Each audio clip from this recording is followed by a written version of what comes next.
This is Rovin RE/MAX. RE/MAX Crossroads First Realty 3. I'm Linda Montgomery, and I'm roving around North Texas, highlighting all the people, places, and things that make this a great place to live and invest in real estate.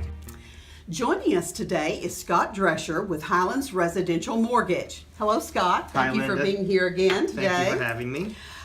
When you're counseling buyers about selecting a financing program that's right for them, how do you explain the difference between a conventional approach to it or government financing?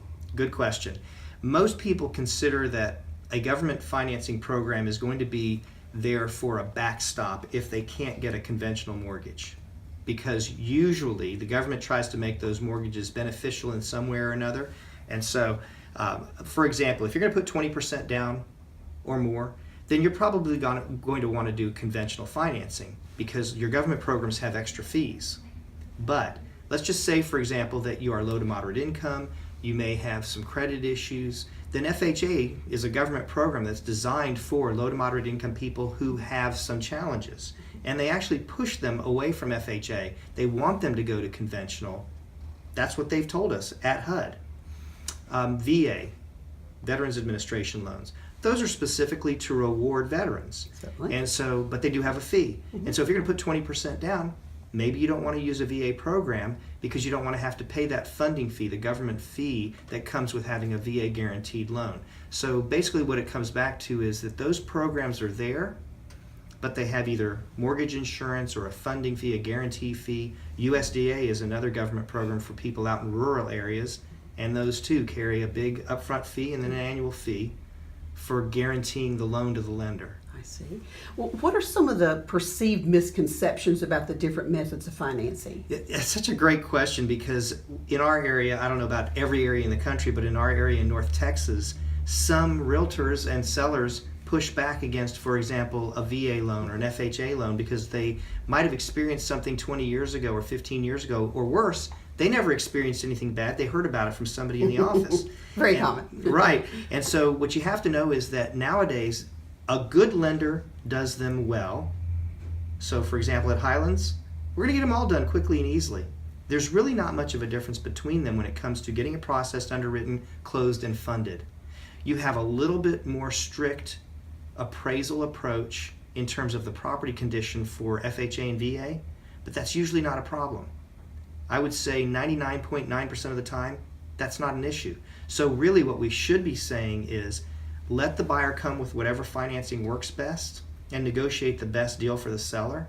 And keep in mind that our veterans deserve everything we can give them.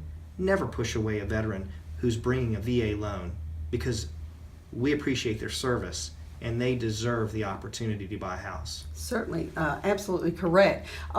You mentioned the appraisal, but what about lender repairs? The requirements there, are those a little more strict with certain programs? That's actually where I was going with the appraisal. Oh, okay. Yeah, the appraiser is our eyes. Mm-hmm. So the appraiser is going to go to the property, look around, and tell us things that we need to worry about. They're not going to tell us what things need to be repaired. They're going to tell us, this is what I saw. Then it's up to the lender to determine whether a repair is needed or not. But again, most times there isn't a repair needed. The times when you see a repair that's needed, most buyers want that repaired anyway. For example, if the appraiser sees that the foundation might be a problem, all the appraiser is going to do is say, Scott, somebody needs to do a structural engineer inspection on the property to see if it really does have a foundation problem.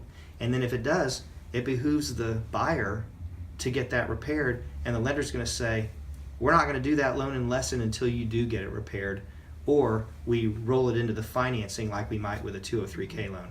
So the repairs really aren't anything different from what the buyer and seller ought to be thinking about anyway. It's just the lender is back in there to say, you need to think about this very seriously. Right. The major difference between FHA and conventional is that since it's the same appraiser doing both, with the same technique on both, the only major difference is that the FHA appraiser has to look at a couple of things more thoroughly than he might have with conventional.